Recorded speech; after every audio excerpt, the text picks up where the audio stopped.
Come on, you. Hello, Come and see us. everyone. We've just done 10 minutes of broadcasting. We said hello to everyone. It was lovely. Rose is sick of me already. Hi. I was just saying to Dan as we were getting ready to go, we need a producer. It's too much. It's too much to do. But we're not going to talk about production this time because we got told off for it last week.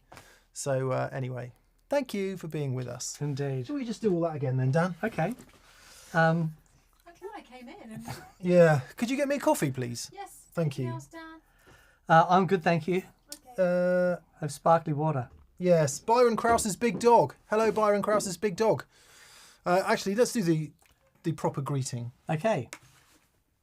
Greetings and welcome, you beautiful people. Welcome to That Pedal Show. Viewers, comments and questions live. Dan here. Mick here. Hello. It's so much better when I have you sat there for the Yeah. Mick here hello section. Yes. Yes. Yeah. Sorry about that, everyone. We I'm just not even going to talk about it. Too many moving parts, Daniel. Lots of moving parts. Too many moving parts. But anyway, Yes. I do believe we're live now. Dan Barker is on, who's on holiday in Wales. Hello, Oh, Dan. lovely. Lovely. Nice to hear from you. Steve A says, "Yay! Hi from a wet Sunshine Coast in Queensland. I know what the Sunshine Coast can get like when it's wet up there, and it's still bloody beautiful though." Marcus is on from Reeves Electro. Hi, Marcus. Good to hear from you, buddy. Mike DR is on. William Young is on. Think I better leave right now. Oh, very good.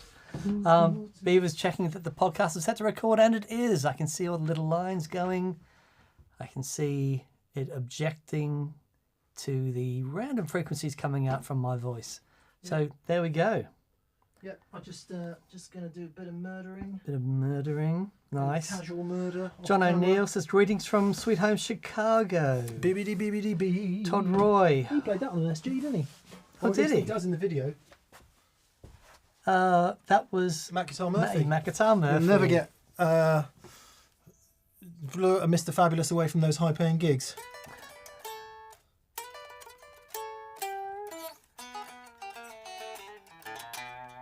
Very nice.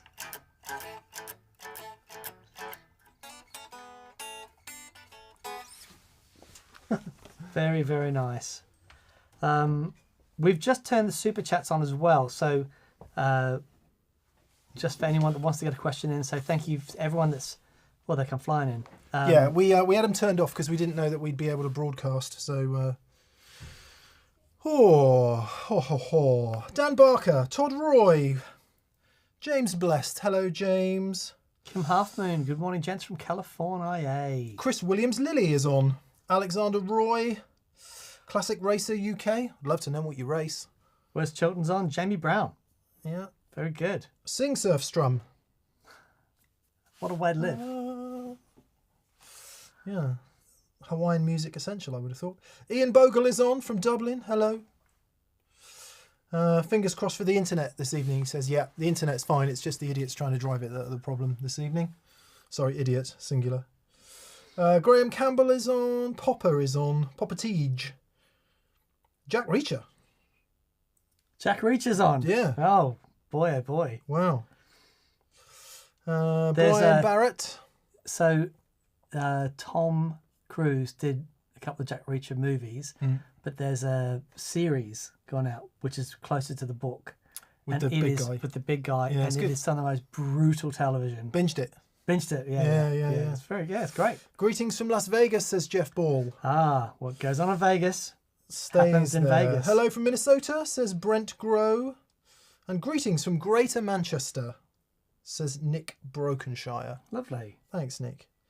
Okay, well, hello, everyone. Good. Perhaps we can delve headlong into Das Super Chat Yeah. and get on with it. Anyone who sent in a Super Chat from the show we had to kill, no, we can't get in touch with YouTube and we can't get the questions back. So some of you have emailed them in, and if you do that, we'll read them out, and we're just really sorry that there's no seeming way to repair it. Normally the Super Chats get saved, but they didn't in this instance. So we're really sorry, everyone. Yeah, there we are.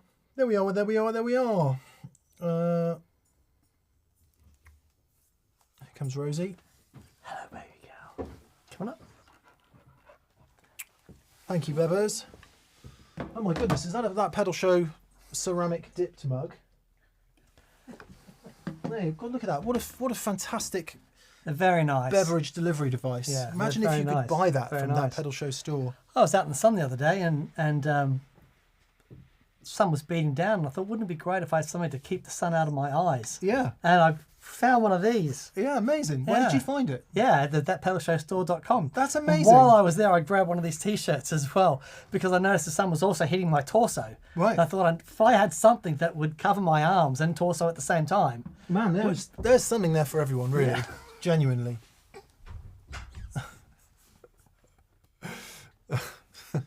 Anyway. Oh yeah, oh my Spread God, out we've of got Wayne's loads we have absolutely loads of super chats. We might have to turn them off Okay. fairly shortly. BV normally keeps me updated on such matters if I didn't have my phone on airplane mode, obviously.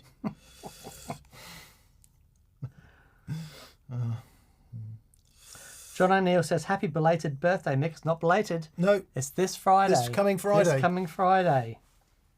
Yeah, I'm jolly well looking forward to it. We're going to go away for a few days and just chill out, not do anything. Maybe have a glass of wine. Yep. And yeah, should be good. Lovely. Should be good. Okay, let's get on with the super chats then.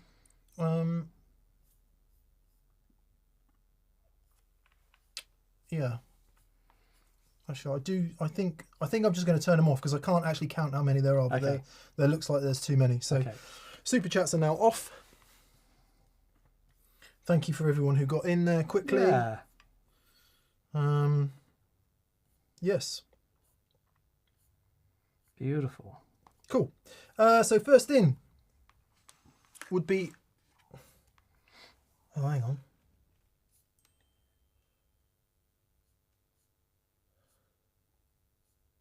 No. No? Keep talking, Dan. Okay. All right. Sorry, I'm going to turn the super chats back on. Okay. Okay, we need a producer. That's it. That's Right. the end of it. The end of it. We need I a can't do it. producer. I just can't do it all. John Pardo says, are you still intending to do TPS drinks at some point? Yeah, I've been love to do it all the time. I've always loved the idea of doing a show, get the band in, and then play a tune, and then have a drink, play another bit of a tune, have another drink, and then just see at what point it's like, you know what, terrible.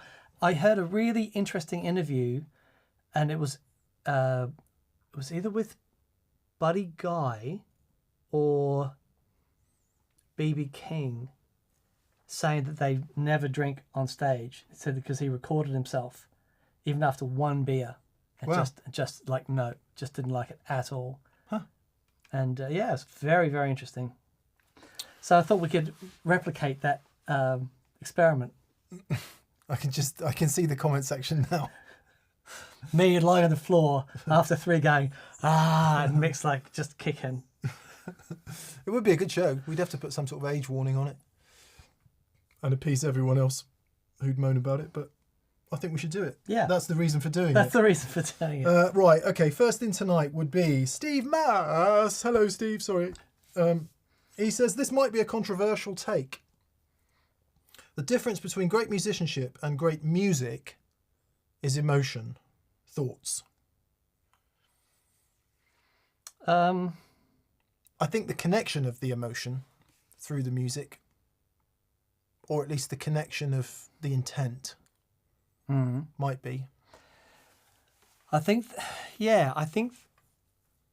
the difference for me between great musicianship and great music is really in composition. There are amazing musicians with incredible musicianship, and when they are interpreting incredible music,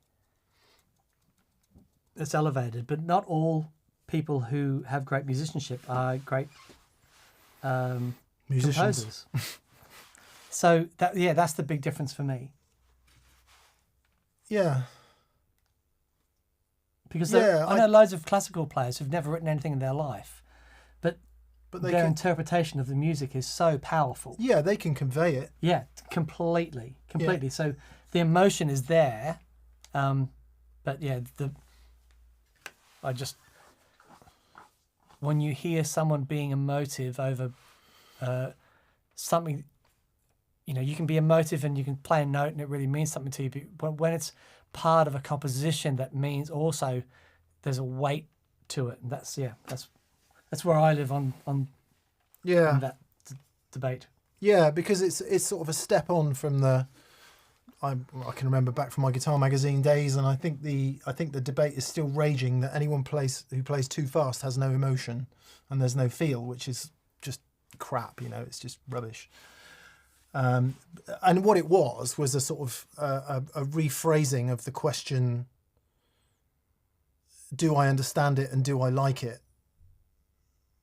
Because it's a bit threatening, isn't it? You've been listening to Gilmour do all the big bends for years and years, and Clapton and Page and all the traditional guitar players who you can hang your hat on and you can understand what they're doing, and then all of a sudden along comes Vai, Van Halen, Alan Holdsworth, and you don't understand it. Malmsteen. So your immediate reaction is that there's no emotion in it. Of course, there is that emotion in it if you get it.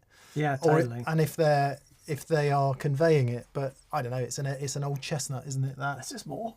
Yeah, more is more. I think rather than musicianship and music, I can always see a much more clearer delineation between musician and an artist. So musician is someone who's paid to do a job and does it very brilliantly and gets it done. Yes. And an artist is someone who throws all that out the window and just essentially bleeds the craft. Yeah. For better, worse, in tune, out, technique, good, bad, or otherwise. Yep. And you're more compelled by that than you are the perfect reproduction of a piece, I always think. Yeah. I love playing guitar. I play guitar as close as possible every single day. It's the thing I look forward to more than anything. Getting up in the morning, grabbing this old bit of mahogany and just sitting down and playing. I love writing songs, but I find it really hard work and it takes me forever. But it's still fun, but having composition as part of your craft is another skill. It's like learning jazz. It's like, okay, here's another whole vocabulary. Here's another whole set of things to get under your belt and understand what's going on. Saying that though, I many years ago, I don't know if I've told this story, just for a bit of a tangent. My friend and I used to go down to this. It was like I don't know what you call it over here, a Salvation Army type thing on a Saturday morning where there was just a men's refuge thing, and we'd just go down and get some songs for him. And this one guy, and he said, "Oh, I started playing guitar a couple of weeks ago and I've written a song." And I'm like, okay. And he got up and he played this song, and it had 1.5 chords in it, and there was not a dry I in the bass. Yeah, because he meant it. Just meant it. And that's and that's it. If you play it and you mean it, that's the thing we connect with. That's what it is for me. Yeah. Every time. And I'd rather hear that guy than... Absolutely. Yeah, but it's a mistake, sorry, to just finish it off, it is a mistake to think the two are mutually exclusive. It's a mistake to think that technique and perfect performance and high level of musical aptitude... isn't emotive. It can't be emotive. Yeah, that's right. That's and absolutely equally, right. it's a mistake to say that something basic, averagely played with low harmonic knowledge can't be moving. Yeah. Yep. Yeah, very good. Otherwise, it's a big subject. Yeah. Very big subject. But like most things, it's always a simplification of the actual truth of the matter into a bit of motivated cognition into what you want to believe. Is what it is. Yeah. Isn't it? I think. Completely. Because music moves us in different ways. Yep. Anyway, we spent far too long on that. There we go. I have turned the super chats off now because it feels like we're not going to get through them. Okay. given the level of tangenting that is occurring. The 13th Dukey Born. Thank you. That's very kind. I said the Tin Spirit writing was great. That was me and 3 other guys.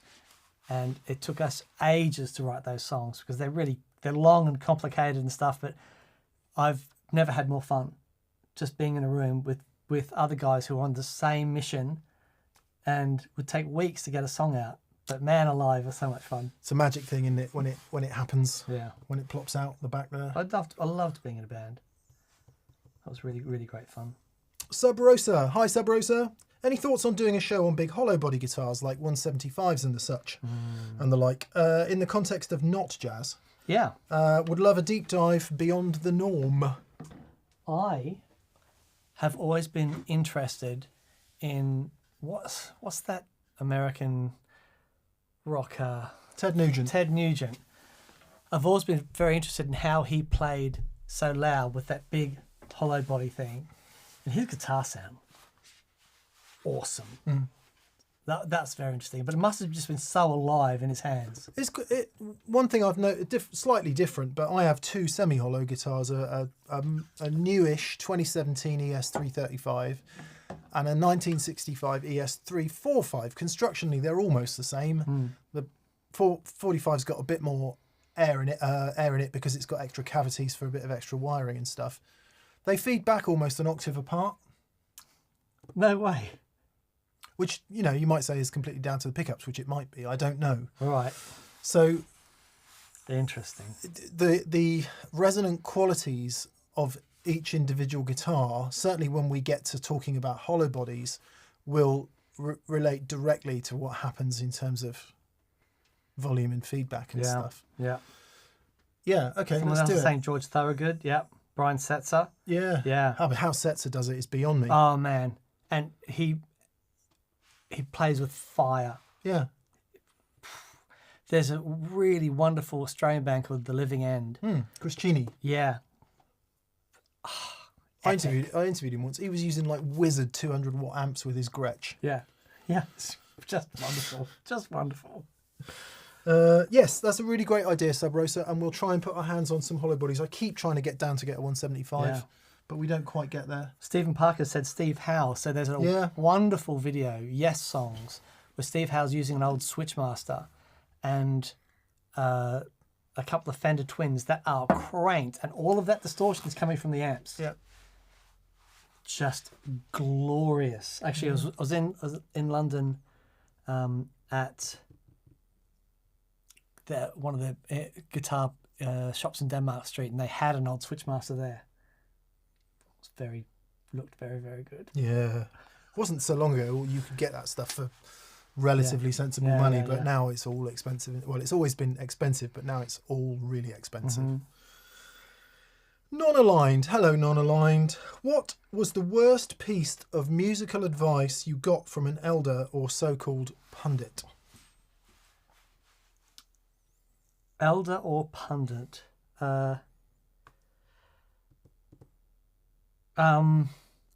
If you can hear yourself, you're too loud. Who the hell said that to you? A guy that was in a band who'd come along to see us, and he said, we're all too loud. He said, rule of thumb, if you can hear yourself, you're too loud. And I'm like, okay. I was like 16. So that's the worst bit of advice I've ever been given. There you go. Wow. Did you heed it? I turned down, but then it just wasn't fun, so I turned straight back up. Wow. Worst piece of advice I've ever had. Play what the people want to hear. Very good. Truly, truthfully.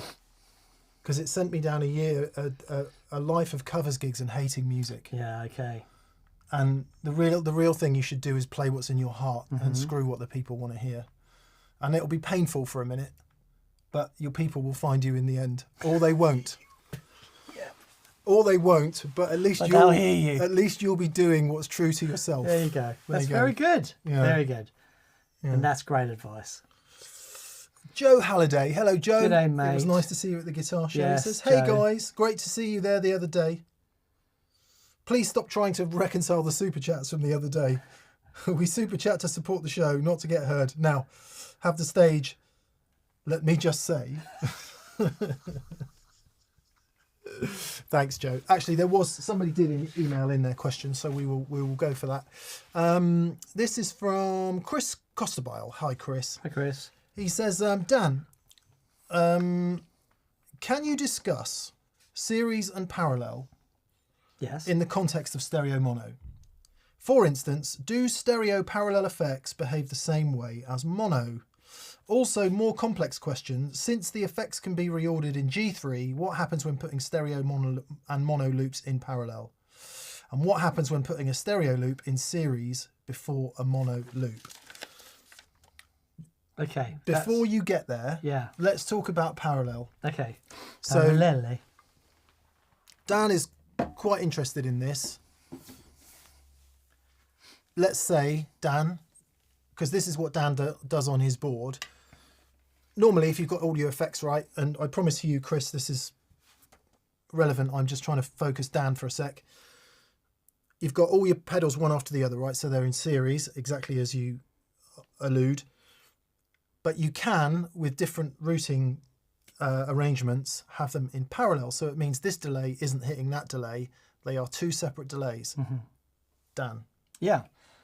So the signal is split at some point, and then you have two lines of audio. So that's parallel. You can have, I'll often have a vibrato on one side, vibrato hits one amp, it doesn't hit the other, you get true chorus, and it sounds magic. Stereo is parallel to an extent, but the left side and the right side are tied together in some way. What will often happen is that, let's take a stereo reverb, for example. The signal will go in. Let's say you've got a stereo delay hitting a stereo reverb.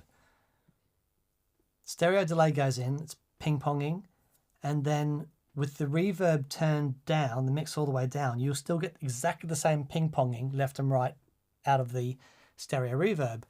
But when you turn the mix up, what happens generally, or very often I should say, is that the stereo input is summed, it's affected, and then sent out left and right with a stereo space. So you get a stereo reverb that is summed to the input, but the direct through sound, the analog drive through sound, is still stereo. So it is still parallel. It depends on the effect. They can, but that summing to mono, then affecting it, and then going out in stereo is a very common thing in the land of stereo. You cannot have a stereo effect with left and right summed to mono and then it goes back out in stereo. You have to do that. Funnily enough, I've just done a board for Ed O'Brien is recording some new stuff, and so we've updated his studio board today, and Ed has the Auto Machine delay, loves it, and he's put 2 EP pre's at the end of a signal chain. He couldn't take that stereo delay and just put it into one EP pre and then expect it to be stereo, because it doesn't work like that. You need 2 separate paths. So he's put a separate EP pre on each of the left and right. Now, what can happen though with stereo, and indeed happens in G3, you can have a stereo effect, and then one side of that stereo effect can go into a mono effect and then back out into stereo. It depends on which side you place that effect as to which side it's going to affect, left or right, output 1, output 2. But as soon as you sum that stereo effect to mono, that's done. You've summed it to mono. You can't get that stereo image back. That's just physics, unfortunately. Yeah, so in terms of your question about using stereo, parallel and mono, And series in G3, the way I do it is I go, let's say, for example, loops 1, 2, and 3 are all mono and straight through, right? So they're overdrives. Loops 4 and 5 will be parallel. So delay and harmonious monk will only go down one side. They will then hit a stereo reverb. So the last loop will be stereo. So I've got mono, parallel, stereo. Now, as Dan says, if my reverb pedal actually sums to mono before it makes it stereo, that means your harmonious monk and delay are going to come out both sides. My reverb pedal doesn't do that, so it's fine. It goes in and it still only comes out of 1 amp. So the next question is, and the question that you've asked, what happens then if you have, let's say you shift your stereo pedal back down the chain. Let's say your stereo pedal is in loop 4 and you want then to have parallel after loop 4. Can you do that? Yeah. So you can still have mono, parallel pedals each side of G3. Exactly, but it would be on either output 1 or output 2, either the left or right side. Yeah. Yeah. So perhaps the confusion that you're coming up against is, or the thing you need to know, whether you call it parallel or whether you call it stereo, you've got two things. You've got one thing going down one side, one thing going down the other, and then when they come out of it, outputs 1 and 2 in G3, you decide which amps they go to and whether to pan them or not. All fine. Your issue comes is if you stick a stereo pedal in there that's actually sums to mono, and then you lose your parallel signal paths. Yep. So in that case, you're essentially, well, you're not even at dual mono by that point. So parallel and stereo, is dual mono the same as stereo? If you're running two things down two, it's not, but draw a diagram and decide what you want down one side, what you want down the other, and just make sure the thing that's in the middle that's stereo, if there is a thing that's in the middle that's stereo, isn't summing to mono. Yeah. Does that make sense? It does. It does. Where the confusion happens is that that thing was summing to mono. It is only the wet signal that sums to mono before it gets stereofied. You still get the dry signal left and right. Yeah, okay. So if I put my harmonious monk into one side of my reverb and it still just comes out of one amplifier, but if you just listen to the wet, it'll be out of both. It'll be out of both. Oh, okay. Interesting. Yeah. Yeah, really interesting. Yeah. Finally, just one final note on parallel and series in terms of effects. The reason that Dan uses his delays in parallel is so that one doesn't affect the other. Bingo. So if you've got, you might try this, if you've got a delay in front of the other and you turn them both on in series, you're always going to hear the first delay delayed through the second delay. Yes. So this makes a noise, the first pedal makes a noise, the second pedal makes its own noise, but it also delays this one. So you then create a pattern in the delays. And the reason he has them parallel down two sides is so that this one only does its delay and that one only does its delay. Yep. And it's, if you've not heard it before and if you've not A-B'd it, you'd think, yeah, I don't get that, it makes no sense. Once you hear it, it's like, oh. Yeah. It's big. Oh. But yeah, it's a great thing to mess around with. Yeah. I was doing that very thing today with Ed, and had he's got an old Diamond Memory Lane 2. Oh man. And had that going one side, Otto on the other. Just Ben Hur, huge. So much fun. Nice. Yeah. Can you play me some transition music? Sure, I can. Imagine Friends where they're doing one thing and then they're about to do another.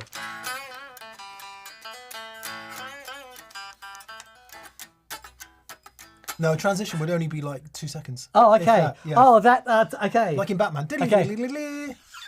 Okay. Great, this just in. Patrons, we have a winner.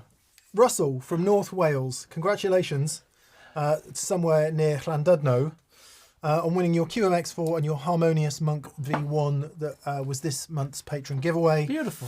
Thank you very much. Next month's patron giveaway is going to be this wonderful Sutton Instruments Del Fuego fuzz and boost, Wow. which is really killer. I've done one of our effective du jours on it, which will go out towards the end of the month, I like the bag already. and it's really good. Oh, wow. That looks cool. Very 70s influenced hard rock. I did the thing before I read the manual, and Is that in relation to Bim Fuego? what kind of name's that? Anyway, the Del Fuego from Sutton Instruments, it's really cool. I did the thing that will come out at the end of the month, and I read their blurb, but I didn't read their information on their website. Okay. And so I put it on. I said, "Yeah, it really sounds like a kind of an op amp muff to me," which of course is what it's based on. So Well done. That's awesome. no, I don't mean it like that. I mean it like if I'd read the bloody website, I would have known. Right, yes, okay. Anyway, it sounds killer, and that will be the March giveaway. So if you are not a current patron, be one, and then when the email goes out, you can be in it to win it. Indeed. Yes, and thank you to all our patrons. It really, really does help keep the lights on. Bim Fuego was a singer in Bad News. Yeah, Yeah. he was the guitar player, wasn't he? And And the singer. He was the lead guitar player, he was the lead singer, he was everything. This is why he got paid more. Hang on. Was it? 4 poppadoms for 4 pints of lager, please. No, Yeah. 100 pints of lager. Oh, man. Channel 4 are paying. Yes, good. So congratulations to Russell from Neerlander though for winning that. Beautiful. Moving right along. Who did we have? Pardon me. Simon Uphill. Hi, Simon. Greetings. Really looking forward to the Firebird episode with Dave Gregory. Yes. Just availed myself of a cracking deal on a custom shop 65 non-reverse Firebird. Oh, 5. my goodness. Looking forward to some chat on them and seeing some vintage examples. Yeah. Yeah, be good, be nice. I've played numerous over the years, but never spent any quality time with them. What's wonderful about Dave's relationship with the Firebird, Dave has the most extraordinary guitar collection. And he's been collecting these things since the 80s. And he's picking them up when they were cheap because he just recognised that they were amazing guitars. And the Firebirds, when we were playing loads, he would just always come back to the Firebirds and they were just so consistently wonderful. Yeah. And so just because he knows them so well and he has really great vintage examples of them, Just it connected. makes sense to get them on the show. I did have an F-phone one once, and I've said this before, but I got rid of it because I couldn't put it anywhere. Yeah. So at gigs, I'd look around and it was always on the deck. You'd have to wedge it in between the jack plug and the amp so that it wouldn't fall, and obviously I couldn't have that. So yeah, buy a stand, I know, but most of the gigs I play, I don't have space for a guitar stand. Greg Sachs, hello Greg. Legends, any idea why? Oh, he says leggies actually. Leggies. Any idea why only Boss uses concentric knobs? I was staring with equal parts irritation and deep affection at my Meris Enzo, and I swear the angry driver next to it laughed and winked. What do you mean? The Enzo should have so concentric knobs? dual concentric knobs, I think he means. So Yeah. the Enzo, like loads of stuff, has dual function knobs. You press the Alt. So Yes. the reason being is because I don't know of any digital dual concentric pots. The Angry Driver, and there's a couple of the OD3. What's the one that I've got? The orange one. So you've got basically there's 2 pots in one pot. You've got a pot on the outside and a pot on the inside. It's a really clever, amazing bit of engineering. The Meris, those pots are digital, and pressing the Alt button gives you access to another function under that pot. And what that means is that you can then, once you've found that sound, you can store that sound, whereas the Boss stuff, it's just an analog potential divider. It's just is set where it's set. Yeah. but a dual concentric pot for a digital dual concentric pot.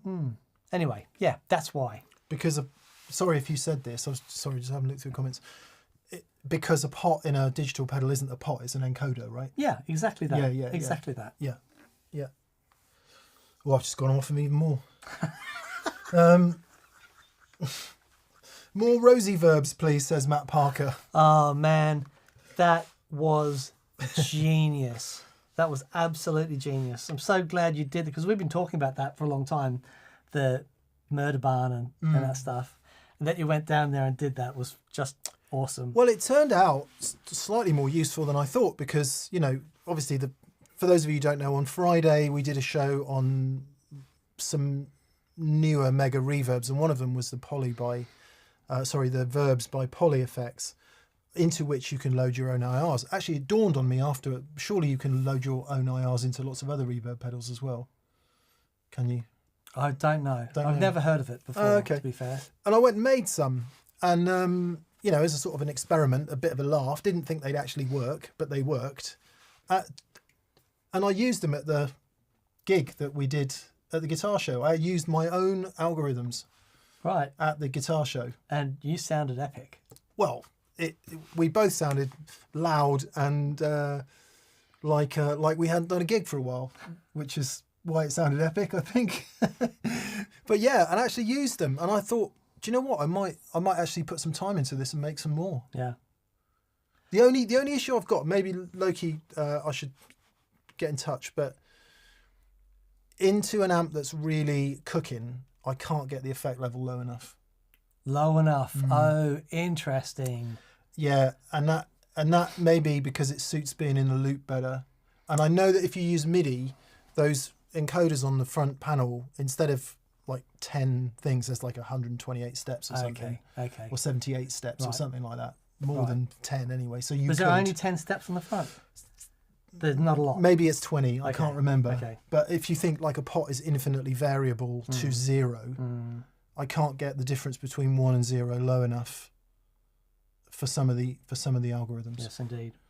Anyway. Another Barry from Exact Tone chimed in. G'day, mate. Hope you're awesome. He says the concentric pots are much more expensive than normal pots, and Boss has the buying power to drive down the cost. That's a very good point because they are very expensive. Are they? Jim B. Hello, Jim. He says, new guitar day. J Maskis telly. Nice. Any experience with a top loader telly? Thanks for what you do. On Red, I had an old bridge that I just drilled some holes in to make it a top loader.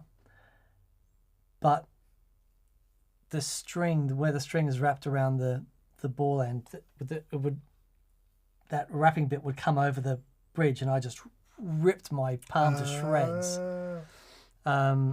So apart from that, no. I've always, I guess you call this one a top loader. Quite a few Esquires ended up top loaders at a particular point for reasons I don't understand.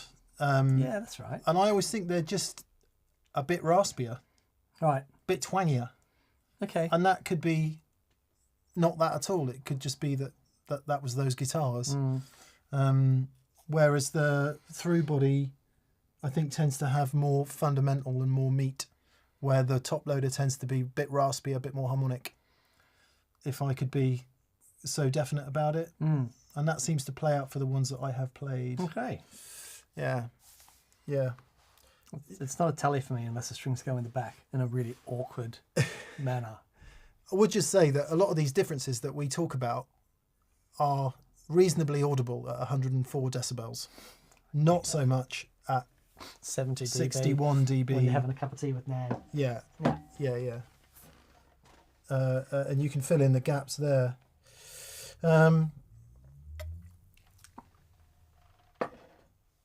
Lodline 74 says the encoders are not just the 10 levels. There are values in between, but yeah, it's hard to recreate the proper spots. And he's saying he wants a high cut filter too. Yes, because there's a low cut. I would actually find a high cut more useful than a low cut. I wonder. Or even like a Baxendall. Yeah. I wonder if you had an old Newton stylus and you could, instead of just using your finger, have an old stylus and see how accurate you can get with that. That's a great idea. I was due. Yeah, that's a great idea. Mike2203 says, Dan, what are the 6-threaded screw holes in the bottom of my QMX10 for, please? Oh, so we used to have some brackets to put on pedal trains. But they're just M3 screws. So if you just get them into a couple of mil, in case you want to screw it onto a pedal board, you need to be very careful though that the screws don't go in too deep, but they can go in a couple of mil, and they'll give you, you can screw an M3 screw on there and you'd be fine. What we found was pedal trains, when we first started making them, and man, they've been out for, it's got to be 13, 14 years now. And pedal train was everywhere. So we thought we'll make some brackets to make them fit the pedal train. Ended up just with a bit of pedal board tape. It was so much easier and sort of more secure. But, some M3 slots in that in case you want to screw it onto a board. Just be careful it doesn't go in too deep. Because you hit the circuit board. Yeah. Yeah. There you are. That's what they're for. Wisconey Mike. Hi, Mike. He says, is it right that if I want a wet, dry, wet rig with digital wet effects and the choice to be all wet or mix in the dry, then I need effects with analog dry through and kill dry? That is correct. That's absolutely correct. Absolutely correct. Well done. Now, Top of the class to you. there is a supplementary question. Just be aware that it might not list kill dry as an actual function, but if you put the mix knob all the way wet, it might be kill dry. Yeah. Some might not list it as kill dry, because some have an actual switch, but some have a mix knob that if you just put it all the way, it's completely wet. So just be aware of that. And then he says, MIDI capable favorites on that front. CXM 1978, magical thing. Reverb from Chase Bliss Audio. BIM Auto is great. The MIDI Auto works. Machines Auto BIM. Machines BIM. Sorry, MIDI can be a bit funky, but it's actually very, very cool. What's the MIDI like in the Source Audio stuff? Yeah, good. Yeah, Very good. Source Audio, anything, as long as it's one of the ones with analog dry-through. We love the Collider for delay and reverb. Brilliant. They've just brought out a Nemesis, the Nemesis version with analog 82, dry-through, and I think the Ventris Spring Reverb has always been analog dry-through. Yeah, there are some, when you turn on tremolo and that sort of stuff, it You stops lose being it. analog dry-through. Yeah. But yeah, the analog dry-through and those things is really wonderful. But then Strymon stuff, the analog dry-through, they got that right in the beginning. Strymon, Meris, great analog dry-through. anything Meris. Yeah. Empress, Really, really spectacular. Yeah. And in fact, it at this point, it's more common to have analog dry-through and kill dry on those things than it isn't. The companies to look out for are Eventide, because very rarely, I think never, but certainly very rarely analog dry-through, and Eventide. Any others?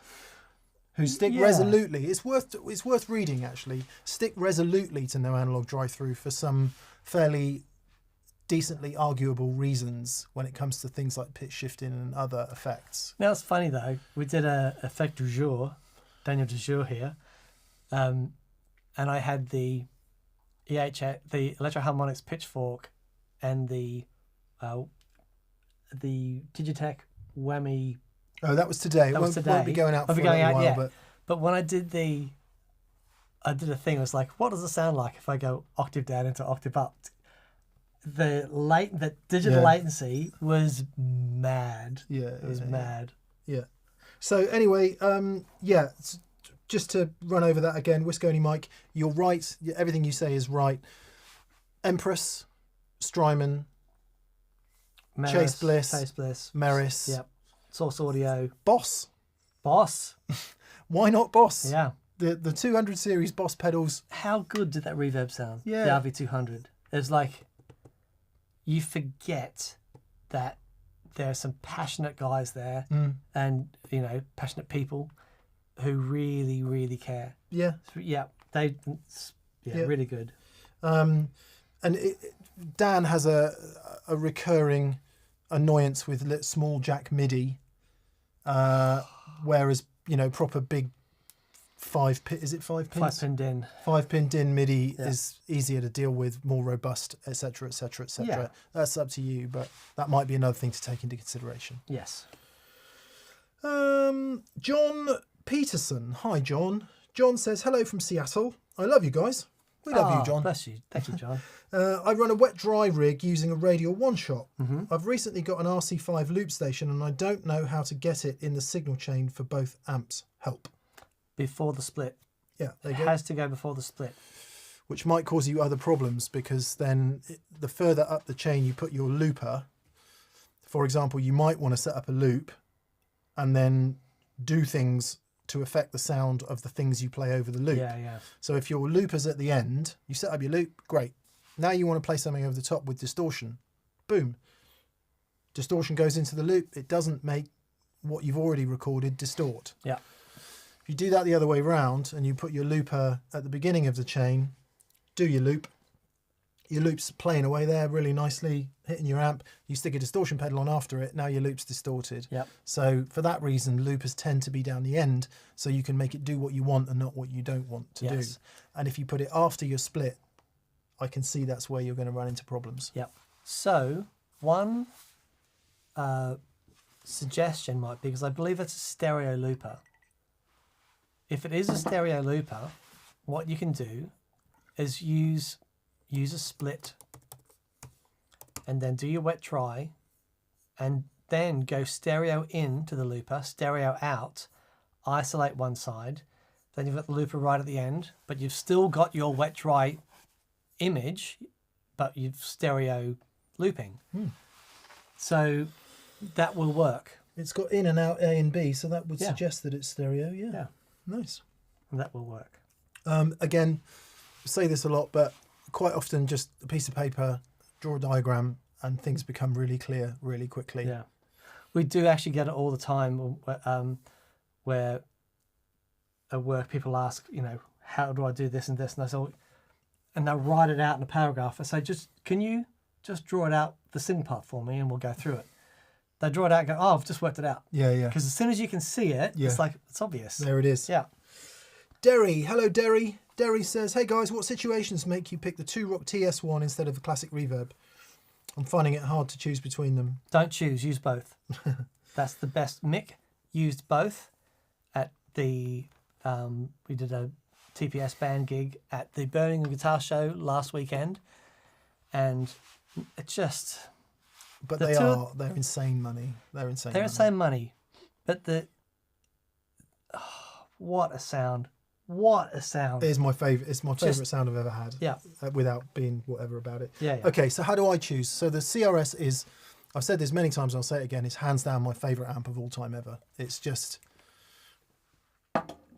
it doesn't do a strong, what I would call a strong and thick overdrive in the way that the TS1 does, or a great overdrive pedal does, or a cranked Marshall does. Doesn't do that. It's much more sort of a vintage type overdrive. So I wouldn't buy the CRS if you were looking for a predominant overdrive sound. I totally would buy it if you live in the world where you like the amp on the right on the edge, just breaking up, or clean, and running pedals into it with minimum fuss. It'll literally take anything, and you can run all your stuff in the front of it. It's madly versatile in that you can make it sound kind of like a black panel Fender with mid scoop, or you can have that really thick Dumble type clean sound, or the 2-Rock clean sound as it's become, with varying levels of overdrive. So if that's where you live, I would buy that. If you want the Dumble overdrive sound, get a TS1, because the CRS doesn't do it. And the TS1 does a version of, let's say, that Dumble ODS overdrive sound. And Dan and I have had some personal experience of that sound just recently, and of the actual Dumble Overdrive Special sound, and Dumble. I can tell you that it's not what you think it is. No. I've played, I don't know, maybe 4 now, but I spent quality time with 2, extended quality time for 2, and they are wildly different. Yeah. But if we think of, Robin Ford, for example, or Larry Carlton, or David Lindley, or loads of the great people down the years who've used Dumble Overdrive Specials, or Dumble amps in general, if that's the overdrive you want, it's the TS1 every day of the week. And then comes a problem, and this is exactly the problem that I'm facing now, and it might be relevant to your situation. My favourite sound is using the TS1's clean and overdrive channels, having my overdrive pedals go in the front, but because of the level of overdrive it's got, it's much more compromised to use delays and reverbs into the front of the amp at that point, in the way that I would with the classic reverb. You can put anything in the front of that and it just sounds mega. Yeah.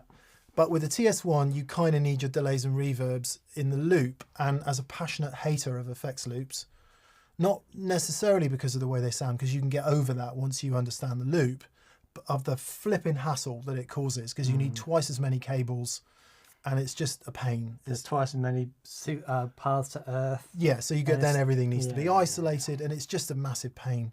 And I've got my current board set up like that, and then all I want to do is plug my damn board into the front of a different amp, and I can't do it because I've got to then draw a diagram and remember. So, but the problem is, you've heard it now. And it is just... It's the best thing. It's fantastic. We were doing... For a certain, if I'm going to go and do a small thing that doesn't require a vast variety of sounds, and it's just a guitar and an amp, then it's a guitar and the CRS. We're doing Brian Adams, and end of the song, and then Mick launches into the solo, and the sound was so good, and I'm just screaming, Mick going, keep going, keep going. It was just epic. I think my favourite words. sound is when you're playing the rhythm part. Play the rhythm part.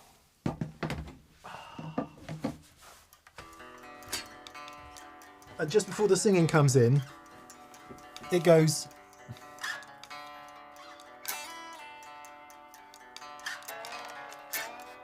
Yeah, because that's the first time you hear that sound. And then that goes off into feedback, that note. Goes 2 octaves above that, and then you bend it down with the bar. And it was absolutely soaked in delay and reverb. And it was like, oh man, that sounds... I liked it. I don't know what anyone stood in front of the amps thought, but I thought I was really pleased. So that, if you want the Dumble overdrives, it does have a spectacular clean channel as well, the TS1. That's really the thing that I noticed fat. on it. The overdrive tone from it had just hit me for a loop. Yeah, I couldn't believe how good it sounded. Then going to the clean channel, I was like, I couldn't quite get my head around how one amp, with just adding a gain stage in the preamp section, could go from this.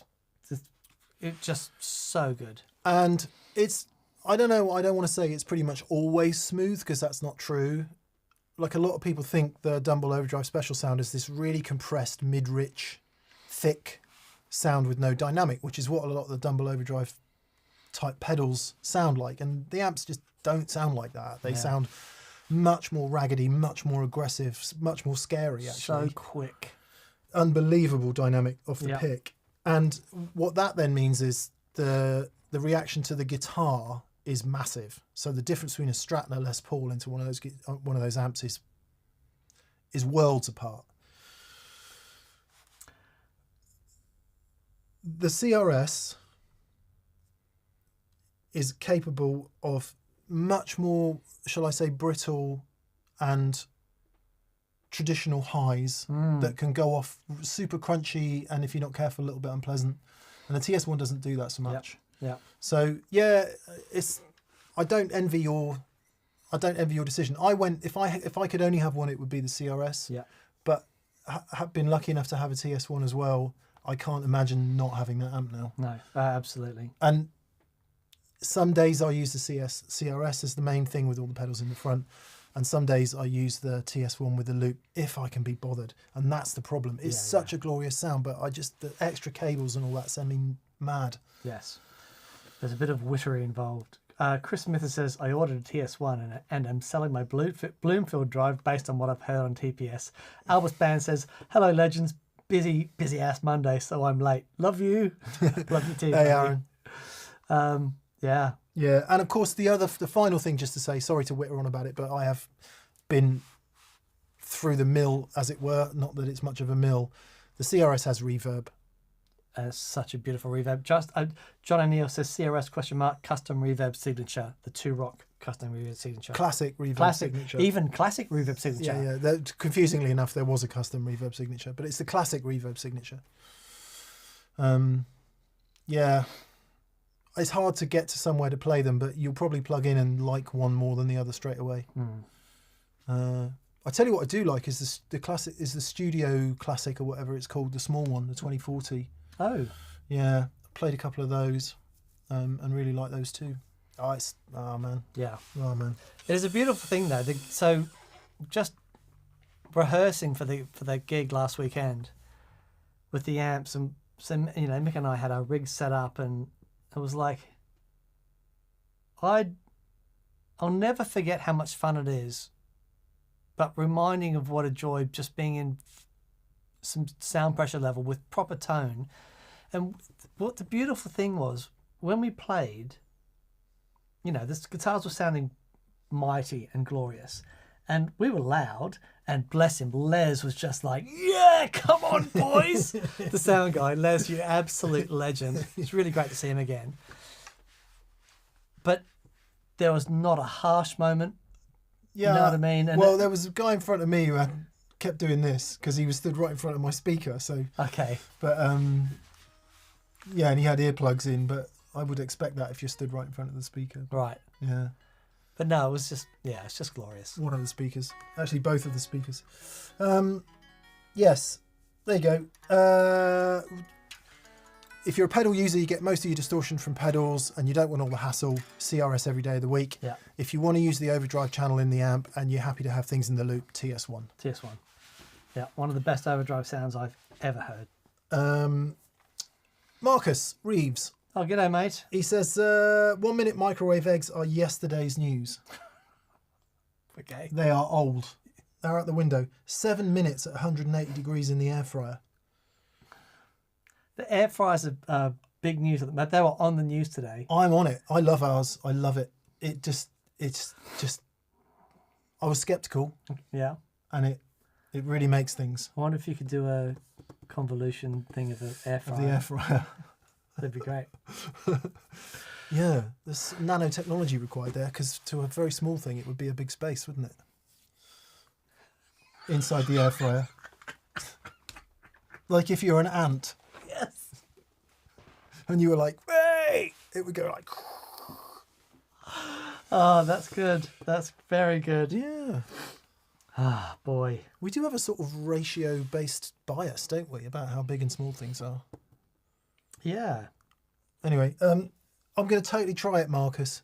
Catherine's doing Pilates tonight, so I might treat myself to some air fryer eggs. 40 Watt Podcast. Hello, 40 Watt Podcast. Thinking about building a wet rig a la Mick. Do you know any other good stereo tube power amps besides the Mesa? I think y'all have brought the price of Mesas back up from the depths. Yeah, sorry about that. They were quite... I don't know what they are now. We paid 500 quid for ours, I think, which seemed quite reasonable. 500? Yeah. I've seen them for 8. Wow. Carvin made a good one. PV used to make them. Marshall made them.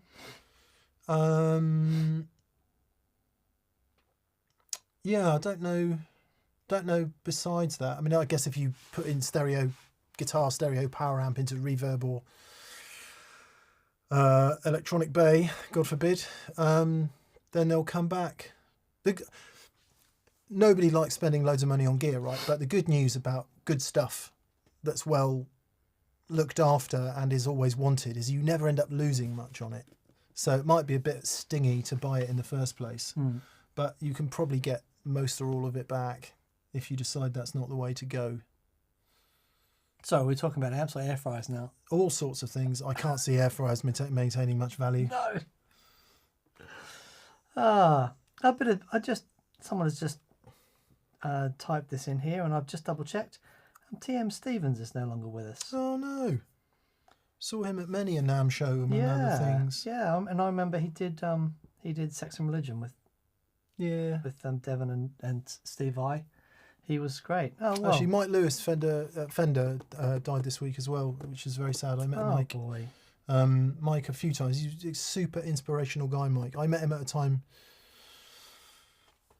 when he'd just taken on the Fender Classic series, when they rebirthed that from Ensenada, the Mexican plant, and he oversaw that. And I met him, we interviewed him, and just the passion for the instruments dripping off the guy was really something. Stayed with me forever. So rest in peace, Mike Lewis. It's funny you do those characters. You need them in this industry, because it does take a lot of passion to push past the accountants. Yeah. Well, it doesn't work, does it? Yeah. It doesn't work without those people. No, absolutely. Absolutely. Can you imagine the gig rig existing without an idiot like you? No. Just wouldn't, would it? And so I stopped, says, just tuned in and you're on about air fryers. I love a focus gear discussion. Yeah. I'm surprised it's taken this long for them to be talked about so much. They've been around for some time. Right. I think the old ones had some plastic issues. Same as any non-stick cookware. That stuff was banned a long time ago. Mm-hmm. But if you chip it... Yeah, it's not good. And it's particular PT, whatever they are, that particular compound. But yeah, I mean, imagine after... You know what that was designed for? To deflect artillery shells off tanks. Oh, wow. That Teflon stuff. That's what it's originally designed for. Yeah. No. What happens if I crack an egg on the tank? Yeah. Look, it just lit straight off. Oh, you do. You can fry your eggs on the bonnet of a tank. I've seen that done. Imagine that. Imagine the guy walking into the planning meeting going, right, guys, I've got this idea. When they're shooting at us, what I'm going to do is coat the tank in this stuff so the shells just bounce off. Like, have you lost your tiny mind? It's not flipping bat think, is it? No. Didn't work the first time, but let's put another coat on. Yeah. Oh, how we laughed. James Blessed. Hi, James. Oh, good day, mate. He says, no question, just a very happy 50th birthday for Friday, Mick. Hope you have a great day. And yours, James. Hope you had a good one, buddy. I'm looking forward to being quiet. Talking myself out of buying another guitar, actually, because ostensibly the 345 was for my birthday, but I managed to sell enough other stuff to pay for it, so I haven't bought myself anything. Oh, boy. Yeah. Can't have that. No. Catherine's watching this, throwing my yet to be air fried eggs at the screen. Yeah. Thank you, James. That's very kind of you. Happy Monday. No queue. Elevate a friend from the chat, says Freakadelic. We shall so do.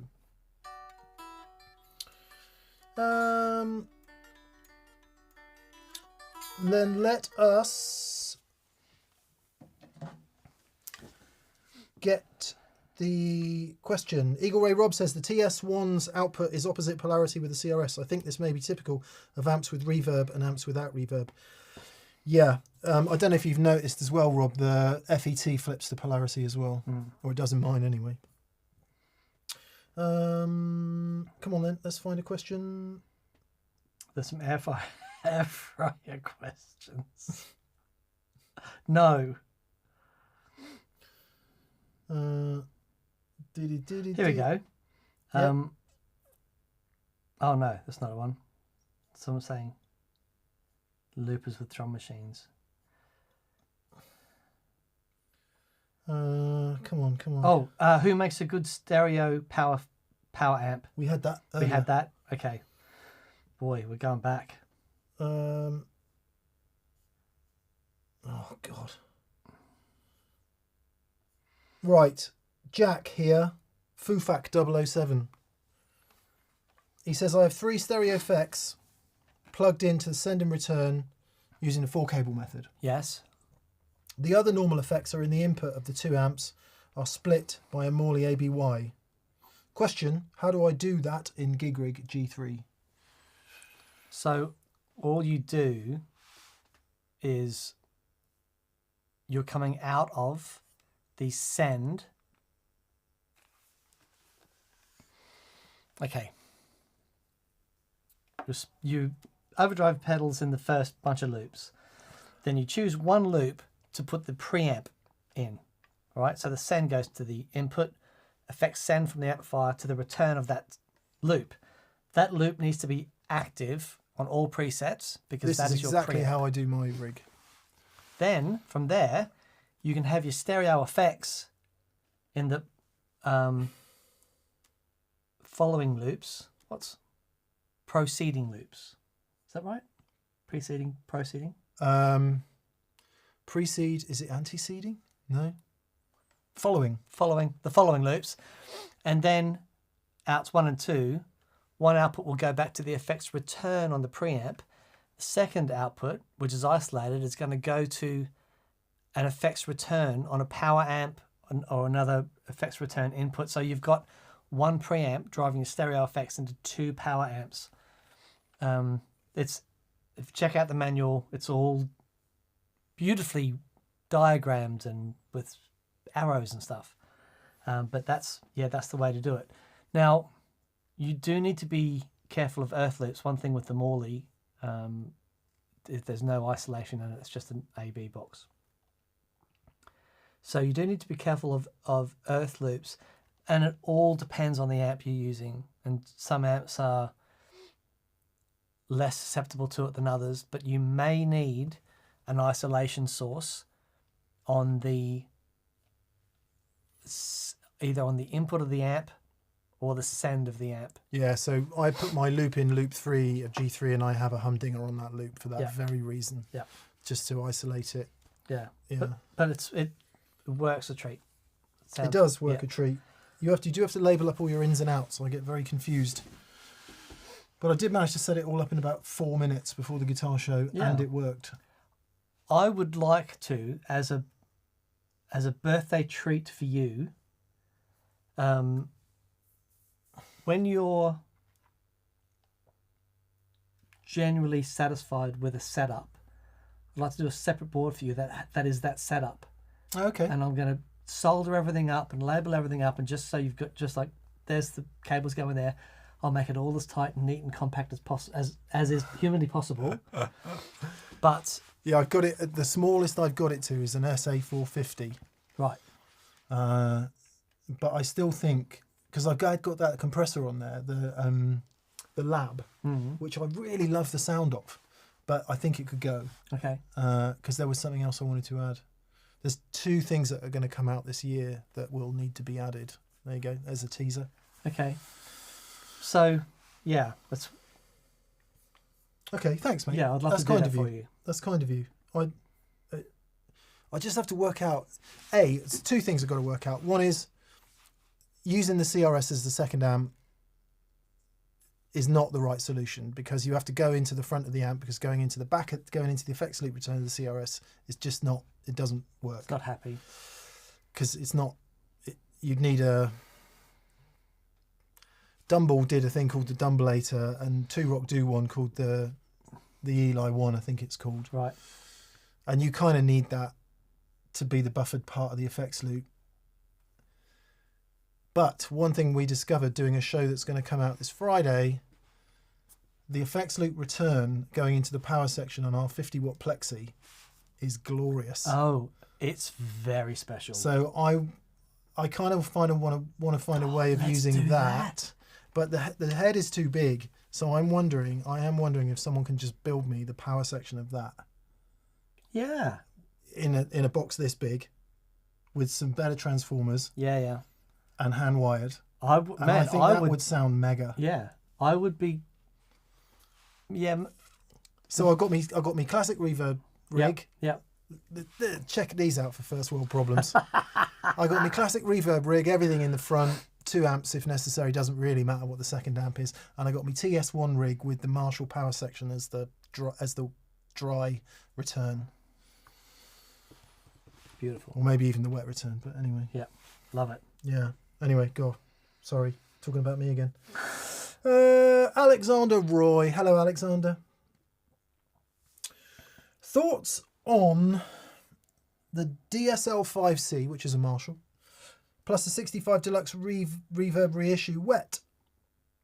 I've got an Alessandro speaker in the 65, but what 10-inch should be in the DSL 5C? I love Hendrix. Alessandro in the Deluxe Reverb, yeah. And don't they do a greenback, like a 10-inch greenback? They do. I think in the Marshall that'd be a good shout. Yep.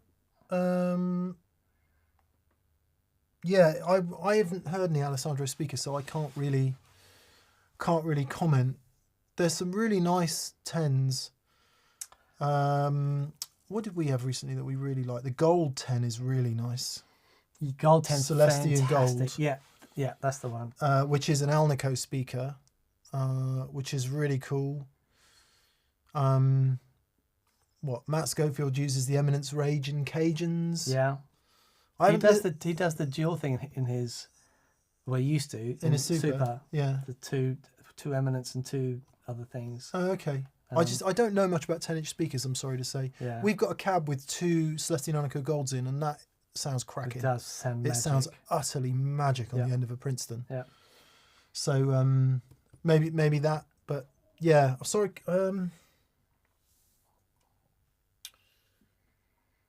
Yeah, one of the other issues you're going to have there is, so the DSL5, obviously it's a 5-watt tube amp as far as I'm aware. Getting that up to a sort of level where it's working and overdriving, the Deluxe Reverb is barely going to be in the game by that point. So I would think you're getting quite a clean presentation from your Deluxe Reverb and slightly overdriven one from your DSL, which you might want. But as you step on overdrive pedals, what will happen there is the DSL, in terms of volume, so let's say the DSL's overdriving a bit and the 65 Deluxe is clean. You step on an overdrive pedal, what happens is this. The Deluxe goes up by, could be 20 dB, could be massive if it's got that much headroom, and the DSL might just cave in. So just watch your gain levels. But if you've got them both set clean, then that's a different game. Yeah. That too will affect the speaker that you choose. Yeah, absolutely. Yeah, I mean our Deluxe Reverb doesn't sound good until 4.5 on the volume pot, and it's pretty loud by then. Yeah, but when you get there, it's one of the best amps you'll. Yeah, it'd be interesting. I would like to hear the DSL 5C and just see how loud it is, because 5 watts can be pretty loud, especially if you've got an efficient speaker. Yeah, for sure. So yeah, Alnico Gold. Hard to beat that, I think. Yeah, my favourite thus far. But you might just prefer the sound of a greenback. Yeah. For that classic thing. Yeah. And then there's all the millions of different Alnico American voice speakers out there, but I'm not sure about that in a Marshall. Paul Stacey still loves blues. Yeah, they're still the on best. Marshalls. Oh, in Marshalls. Oh, interesting. Wow. Oh, bless you, Gordon. Gordon Rankin says, Mick, send me details and I will make it up. Thanks, Gordon. Thanks, mate. It's just so kind of generous, buddy. We really appreciate you. Using your Gordon sent us a couple of 500 series Chandler compressors, little devils, and I'm using them in the main guitar mic chain at the moment. Very subtly, but it's doing a very lovely thing. Yeah. Not overt compression, but just taking some of the spike off the top end. What we've discovered with the new setup is the fidelity is just in a whole new world. So now everything is audible in a way that it wasn't before. Long story short, stuff like mic choice and mic placement is now more critical than it's ever been. Yeah. So we're learning. I spent Saturday setting up a loop and just A-Bing about 100 different sounds. Going this, that, this. This, that, this. Change that. Compare. Change that. Compare.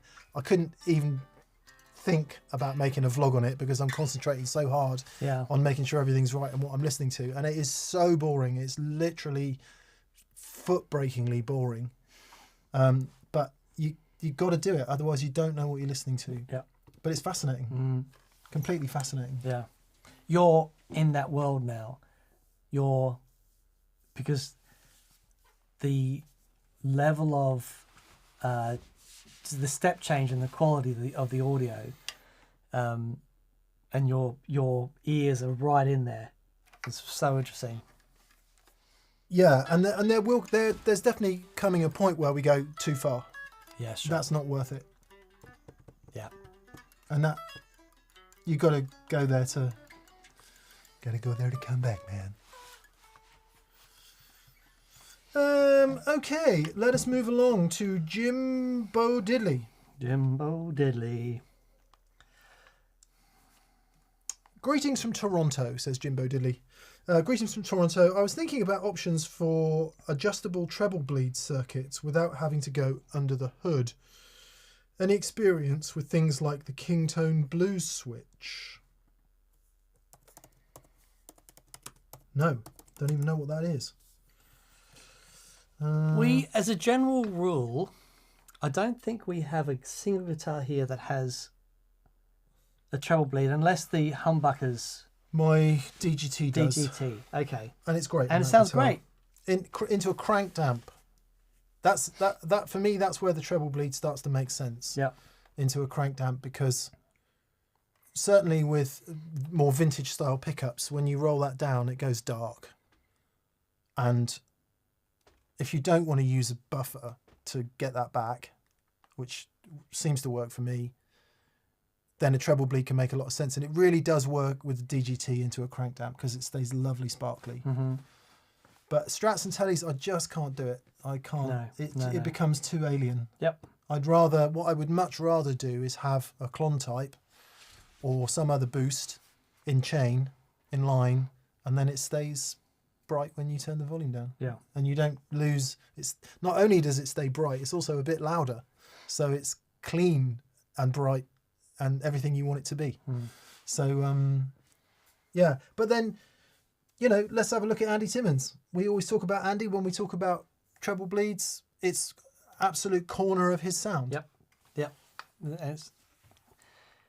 If you hear the way he runs his blues driver, or the Atmod, or what's the new one he's using now, the new Keeley one, he has a lot of gain dialed into that, but his clean sound is that thing, the pedal gained up and then backed off on the volume control until it's clean, and that is the Andy Timmons clean sound plus his halo, and it is a truly glorious thing that can make grown men cry, so I've heard.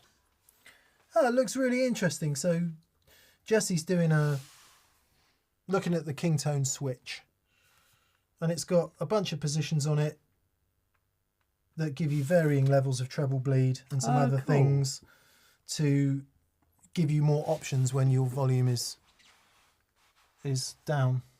Yeah. Interesting. Yeah.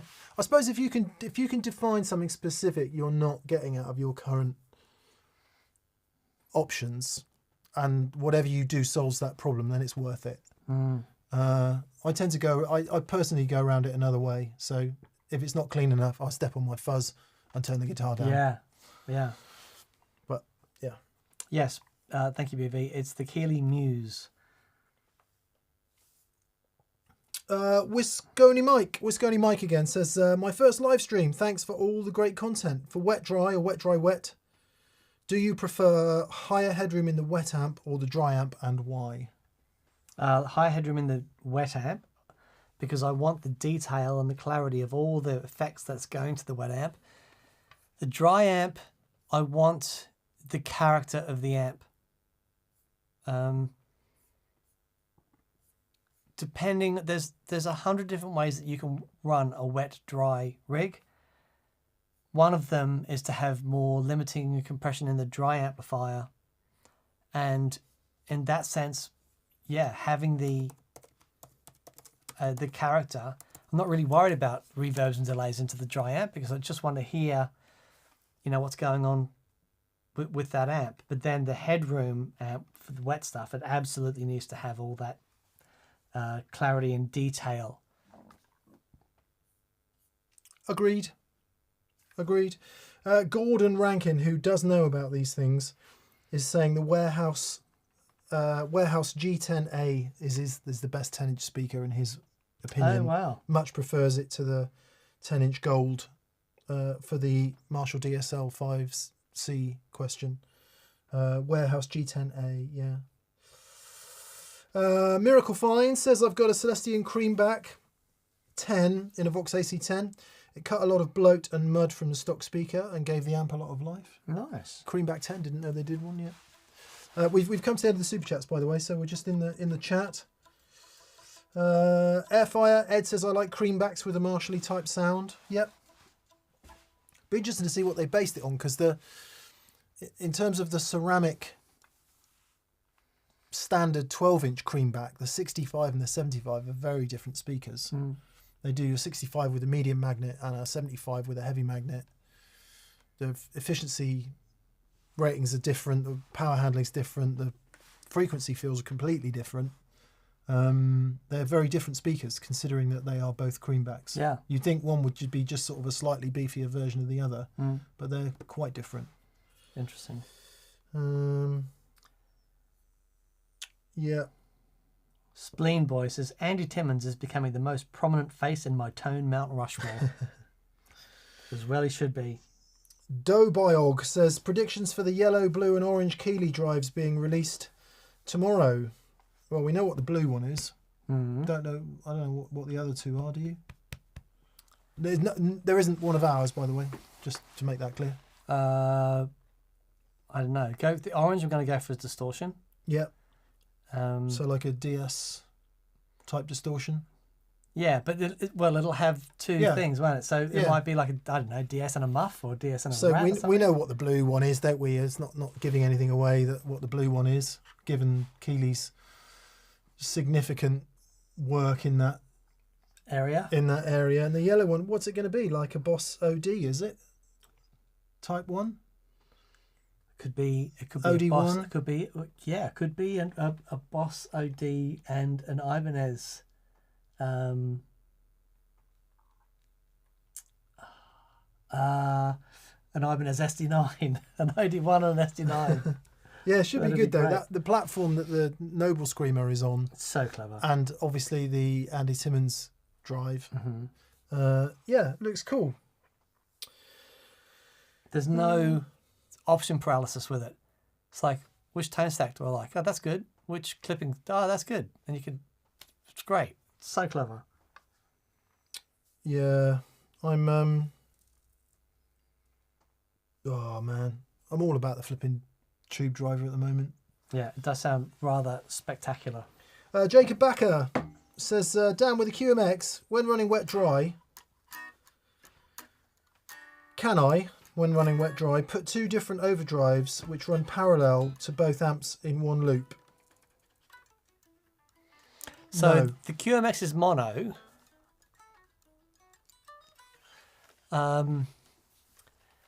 So no, there is a very convoluted way to do it. But no, you could put a parallel mixer in a loop and put two drives in that, but then you're not going to get the left and right thing. If you want to start doing parallel stuff properly, then something like an Atom or something that gives you it just makes it really, really easy. Not least, so those of you that watched our early videos this year, I've been trying to slim my board down and get rid of all the mucky muck. But the minute you get into parallel and stereo, it's like the Atom's got to go back on, because it solves all the problems of ground, loop hum. It seems to help with isolation of everything. I don't know why, but it does. Like if I take it all off the board and do it all manually, take Atom out the game and do it all manually, I've got hum everywhere. And it's like, oh no, another humdinger, another splitter, brain. Put the Atom on, simple, problems all gone. Which is incredibly annoying, Dan. Thank you.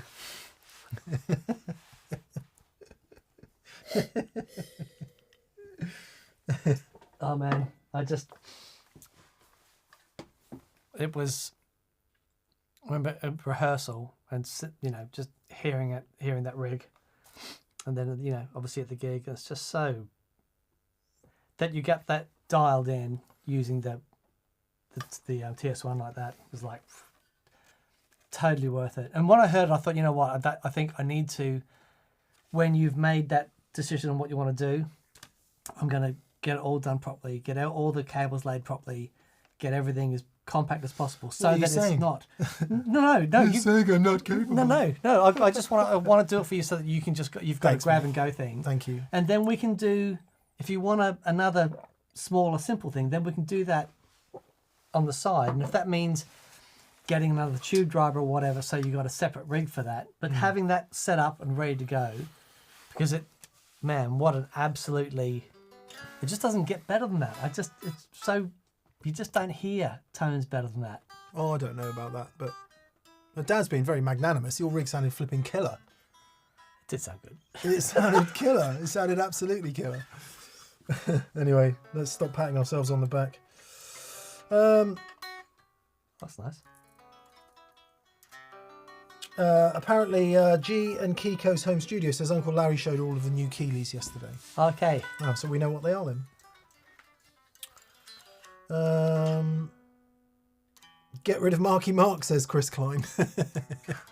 Not Marky Mark. Marky Mark, it's a Spinal Tap quote. Yeah.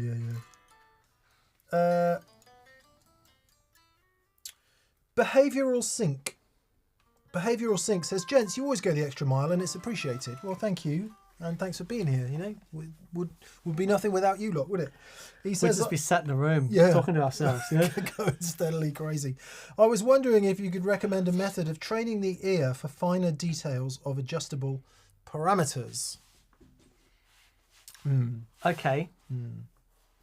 So what you're saying is, if I may cut to the chase of your question, you've got various pedals and amps and things that have got loads of things that you can adjust on, and you're sort of maybe a bit of option paralysis or in the dark about where should I have this? What actually sounds better?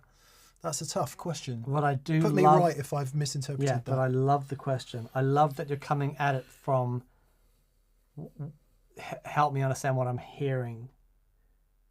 So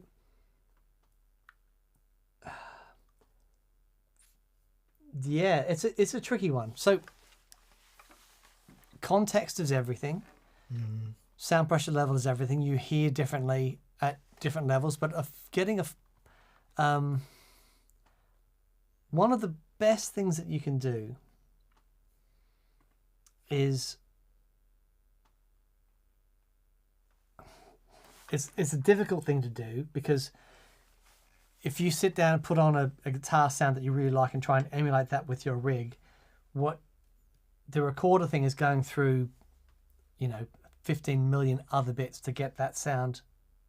But if you have a couple of touchstone tones that you like, just sit down with the gear and just have a play until it gets in the ballpark.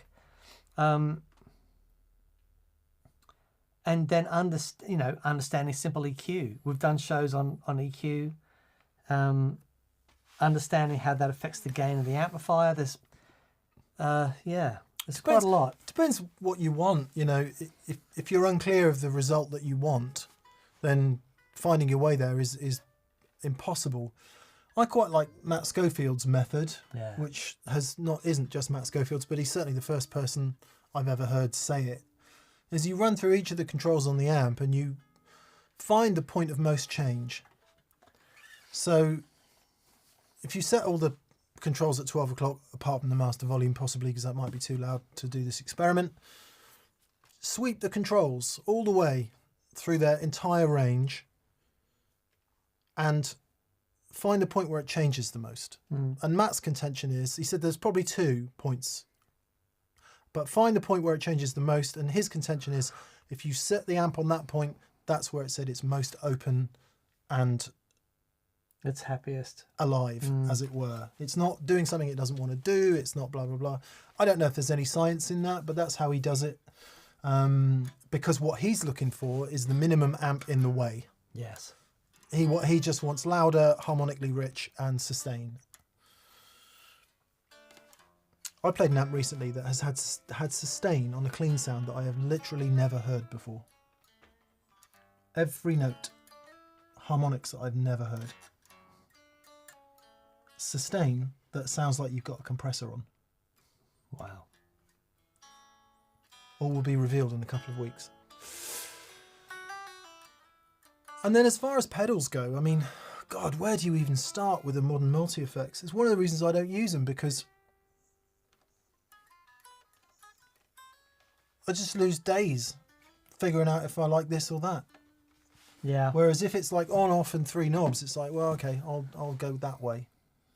Until you have a specific requirement and you know exactly what you want, then you can dial it in. And maybe that is the sort of cul-de-sac we find ourselves in this golden age of gear where everything is available. Because we buy on potential, we buy by thinking, oh, maybe I could do that, but you haven't exactly nailed on what that might be.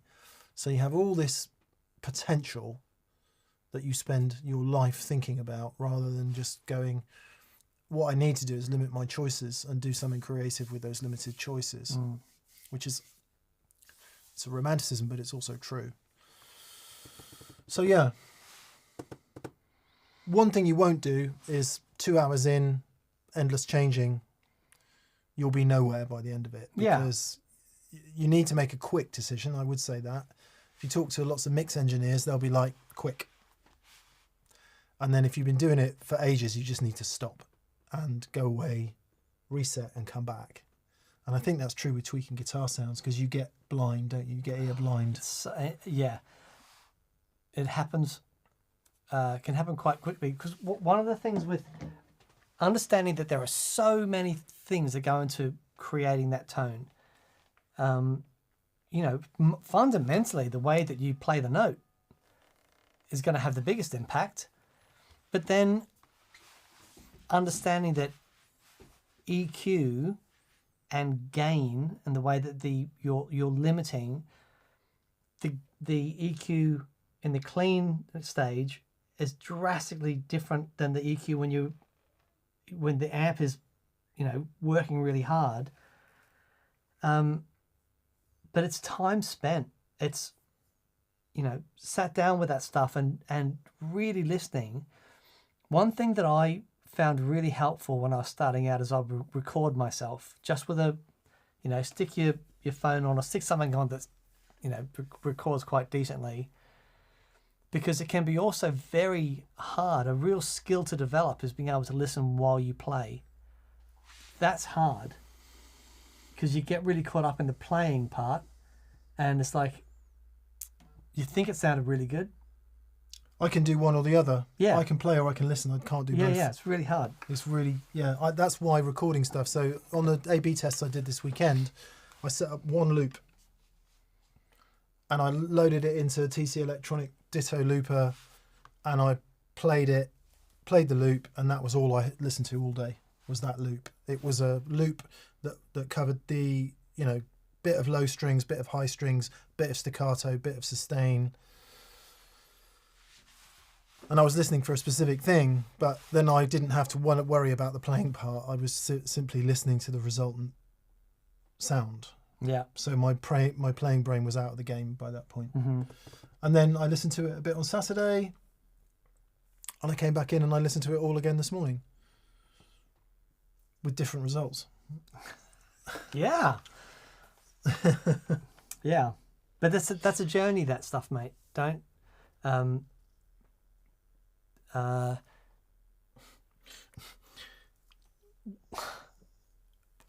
remember when I first started studying music, and I had ear training classes, and I always, you know, I've always had good ears, but when you're working with like really high level classical musicians and, you know, what stuff they can do, and then how they could just hear a bit of music and write it out. Yeah, it's like, oh my, how to do that? And then my music teacher was going, well, just learn the intervals. I'm like, okay, minor second, jaws, da-dum, da da da. It's like, oh, okay. A major second, da da. Like you get the major scale. Yeah. Minor third, sad. Major third, happy. Simpsons. Da da da. Sharp 11. Yeah. And you get these cheat codes. Yeah. Major 6, my body lies over the ocean. Major 6, major 7, semitone back. Blah blah blah. Yeah. So you get these cheat codes for those Yeah. things, and then all of a sudden it's like, and you start applying them. And then there is a point where they become. You just recognise them. Yeah. Yeah. They become instinctive. Yeah. Like a major third for most people ought to be instinctive. Yeah. Ambulance. Minor third. All that stuff. But there are similar things that you can do tonally. Not necessarily cheat codes, but you can. One thing that I look out for now is a really short delay on the front of the note, because you can hear this. I can hear tones and go, oh, it sounds magic, hear part of the song and that sort of stuff. But if I can isolate it, and then you hear, because I hear it all the time now with these sounds that I love, and you hear this really quick sort of slap back. Like a doubling delay. Like a doubling delay. Yeah, on recorded guitar sounds, Yeah, you mean? yeah. Yeah. Oh, yeah. But it's like, unless we'd been through what we'd been through, I wouldn't necessarily know to listen out for that. Yeah. And it's like, oh, yeah, okay. And it's everywhere. And I can recognise it now. Yeah. Basil Tiffany and Thomas Stonehue are desperate to know what the amp was. It's not that hard to work out, Basil and Thomas. And it is the most depressing, financially depressing answer possible, unfortunately. That's what the amp was. Ah, boy. Yeah. George Skelly. Hi, George. He says, if the general idea is that vintage guitars sound and feel better than new ones, what's your feeling on vintage amps? Oh, boy. Yeah, I mean, the first part of that question is highly problematic. If we look at it from a logic perspective, all of mine and Dan's favourite guitars that we've ever played are vintage guitars. Right? Fair? Unfortunately, depressingly fair. But with the exception of Red? Yeah, but Red's is Dan's vintage now. favourite guitar, right? But all of my favourite guitars and the best, whatever the hell that means, guitars I've ever played are vintage guitars. That doesn't mean that all vintage guitars are the best guitars. It doesn't work the other way around. That's right. However, I would say that a medium to decent vintage guitar, to me, is always better than a really, really good new one. But that's too depressing to consider. Amps, I think, is much more qualified because, first thing, it's very hard to find vintage amps that haven't been severely brutalised. And in the case of a Stradivari or some kind of vintage classical instrument, that is entirely normal, right? They've been used and played and repaired. Shouldn't find anything weird about that. But they've quite often been modified. And unfortunately, all of the really great vintage amps I've played have been flipping magic. Like properly magic. Yeah. And you get into harmonics, resonance. You get into an area where I don't understand. Oh, I know a little bit about that stuff, and looking at the circuit and that sort of stuff, it's like, why does this circuit, which is exactly the same, is it just the transformers? And I know the transformers make a massive difference, and I know you can't make transformers now like you used to be able to, because of you've got laws controlling all that stuff. But even today, just plugging into the high watt and giving it a bit of love, it's like, it's such a unique thing. The 53 Pro we had.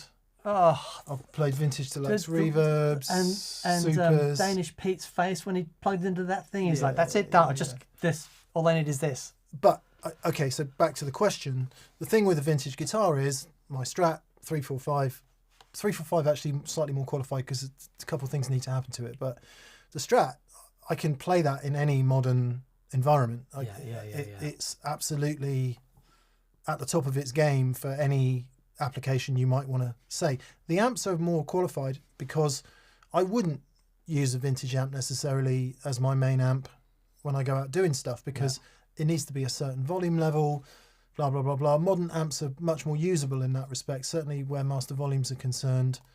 And also if it's like if it is a 53 Pro or some other vintage amp, it's just not loud enough. Yeah. So there are practical considerations, or sorry, it's not clean enough, loud enough. There are other practical considerations for that. And if I'm having an amp that I use all the time, it's going to be a modern amp and it's going to be a 2-rock. Mm-hmm. So, yeah. And my main amp is the Matchless. Yeah. Paired it with the Lazy J J20, which has been, I used that amp probably more than any other amp. I used that and the Vox AC30 together for years and years and years. And hearing the J20 again with the Matchless is like, it's just, that amp pairs so well. So and they're both relatively new amps. Now I've done my particular J20. I've had that for 10 years and I've done loads of gigs. That the speaker in it is absolutely hammered into submission and it sounds incredible. I've like with the Vox, I had to have that continually serviced. Yeah.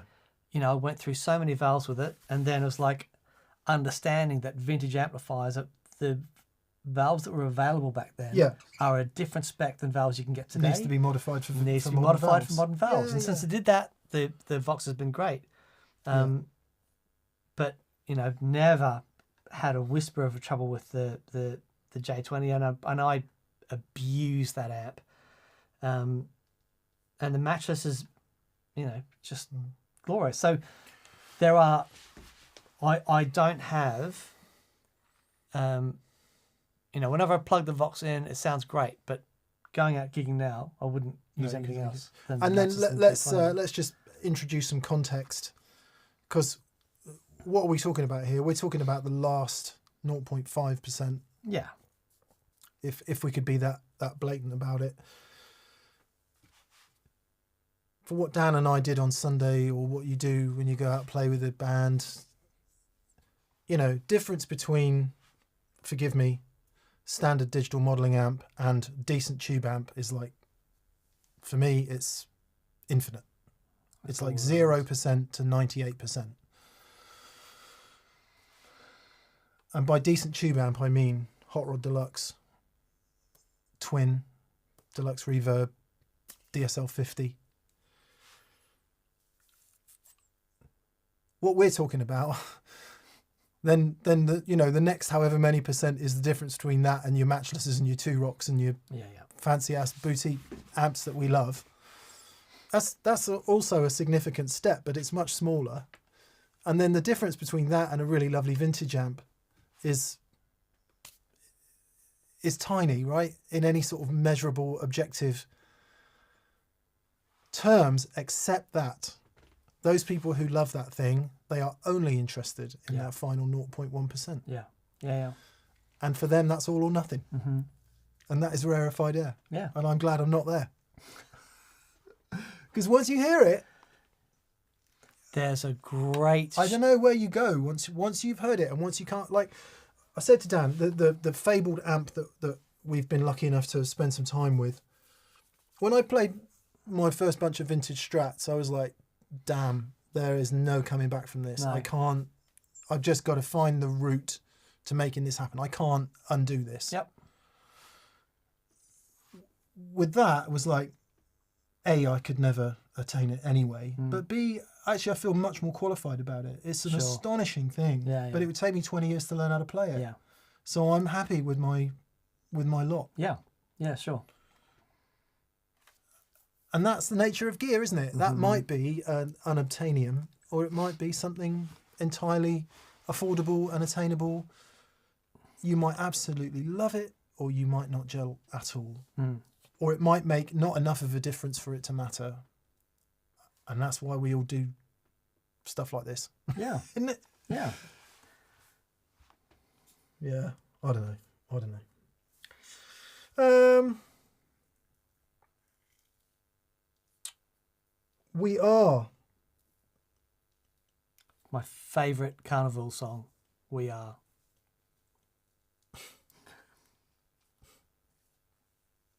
If you haven't heard it, go and find it. It's called We Are by Carnival. An absolute belter. Anyway, sorry, Michael. John Stockman, I think, was the first guest we had One of the very first. on that pedal show. No, the very first guest we had was Andy Timmins. So I meant in the studio. He was the first person we had Right. in the studio, in the cupboard. In the cupboard? And I think he played the intro to We Are, didn't he? Yeah. Yeah. So Yeah. cool. Yeah. They're going to do a tour again, and I want to get, because I've had a conversation with Hoss and with Drew, and it'd be great to, because they are absolute geniuses of texture and sound, and they really know how to bring the weight. Yeah. So good. Would be lovely. Yeah. Would be lovely.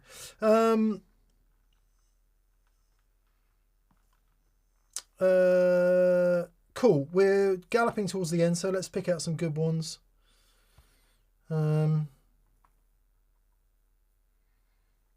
Let's pick out some good ones. Mark Spurgeon says, "You guys are awesome. Thank you, mate. I'm playing through a Helland PA. What talk box do you recommend? I just want something different. I have a couple of dozen overdrive pedals already." So, okay, Like an actual talk an box. actual talk box. So, Didn't he? Maybe he passed away just recently. Did he? who's that? Heel, the guy. Was that his name? Yeah, yeah. So, there are some talk boxes that the original talk box sat between the output of the amplifier and the speaker cab, and when you turned it on, it sent the guitar amp signal into a speaker that went up a tube, and that would be in your mouth, and it would go into the microphone. The problem was people were using 100-watt heads and rattling teeth out of their skull. So you can get talk boxes to do that, but Dunlop make a really great talk box, and it's just it still has the tube and all that sort of stuff, but it doesn't rely on sitting between the head and the cab. It can sit anywhere on your board. It's really great. Yeah.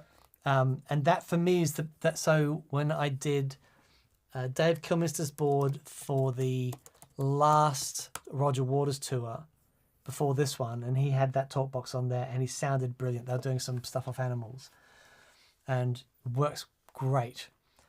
If you want to have a laugh, one of a really early episode that we did, we looked at talk boxes and stuff. That was properly funny. Yeah, you'll see some options on there. Yeah. But yeah, the Dunlop talk box is really good. Yeah, so you can pick up a Dan Electro one as well, which was okay. Yeah. Wasn't quite as good as the Dunlop one. So MXR now do one, and the relationship, I don't know what the relationship was, but Dunlop have done a Heel one as well. So the guy's name was Bob Heel, and he invented it. And the one that he invented was the one that was used by Peter Frampton and Sam Bora and Joe Walsh. And it was him that died in February this year. So rest in peace, Bob Heel. And thank you for the talk box. And I'm sorry if it's not Heel and it's Heil. I don't know the correct pronunciation. But yeah, Dunlop. Go to Dunlop. Looks like Rocktron make one. Yeah, the Rocktron one's good. Of course, Harley Benton make one. The Toman brand. Right. So yeah, I would go Dunlop MXR personally. Yeah. Purely reputationally. Let's do one more. There's one more question.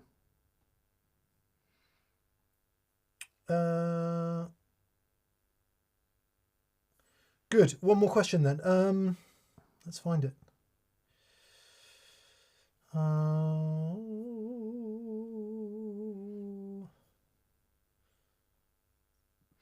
This is Basil Tiffany says, I've played a few Dumbles, and those particular all had that compressor quality on the cleans. I've never played a clone that reproduces that. Nor me. Yeah. I've never played any clone that sounds anything like the Dumbles I've played. No. And by anything, I mean like within A-Bing them and going, oh yeah, it's pretty obvious which amp that is. What does amaze me is a lot of the Overdrive Special clones I've played really, really sound absolutely nothing like it. Right. They're that thick, compressed Right. sound that you hear recorded Yeah. sometimes. Well, Robin did. It's fascinating. It is. It is fascinating. We'll get into this. Robin did say that he was touring with Larry Carlton. And they both had their Dumbles, as you do. And Robin said, "Oh, can I plug into your Dumble?" And he plugged into Larry's Dumble. It's like, really, what? Didn't like it. Larry plugged into his, like, yeah. So they were really. Yeah, I've known people that have played both and just so know how different. different they are. Yeah. But I genuinely think that the genius of Howard Dumble was that he could listen to the player and know what they needed in the amp and design the amp. I think that is the genius. I reckon it was something to do with, I reckon he listened to how they played and their attack to the string and their general tone that came out of them, and I reckon he knew how to tweak. He'd heard specifically their tone. the input. Yeah.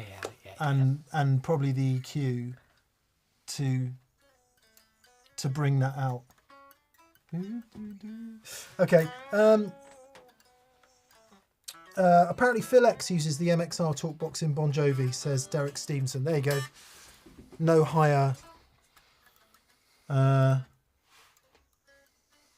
it Living on a Prayer, isn't it? Wow. Yeah.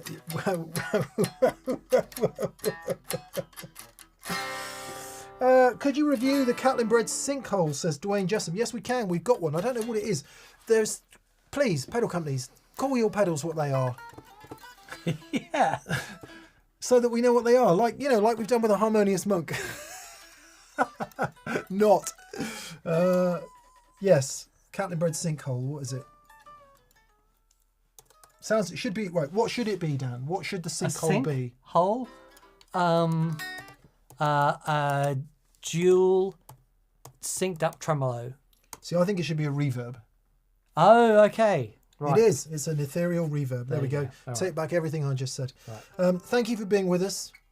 Daniel is going to play us out.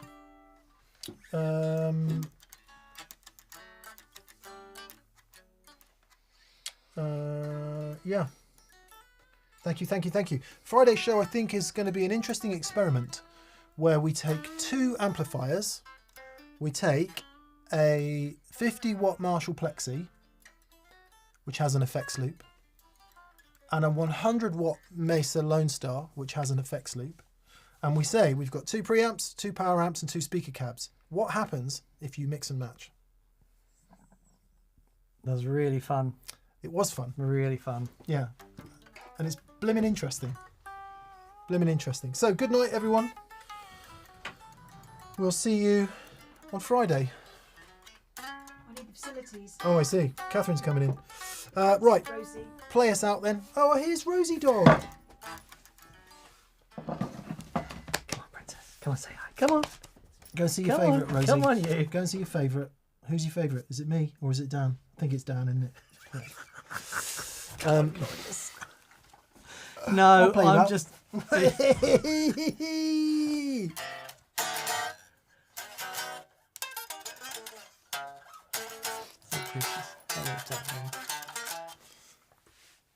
That was the Zappa version of... Hello,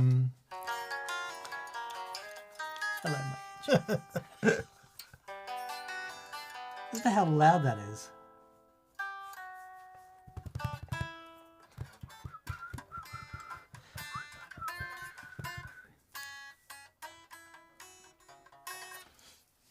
Yeah, we won't do that then. Good. Okay.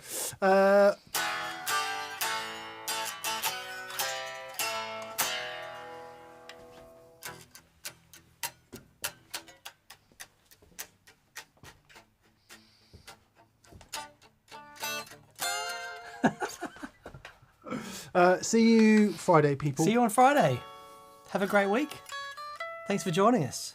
You say goodbye to the beautiful people.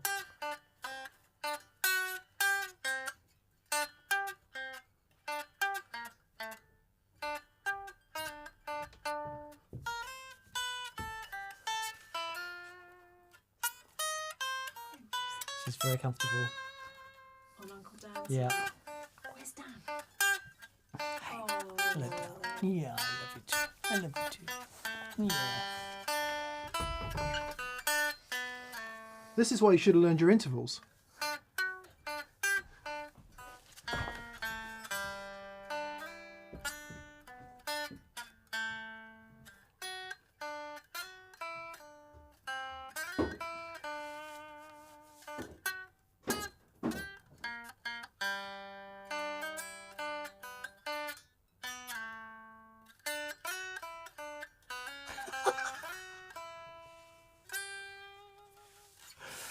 How much is that Danny in the window? How much is that See in you the next middle? week.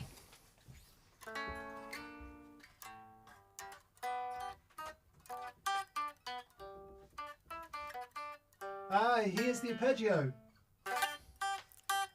This is a straight major arpeggio. Of Yeah. course it is.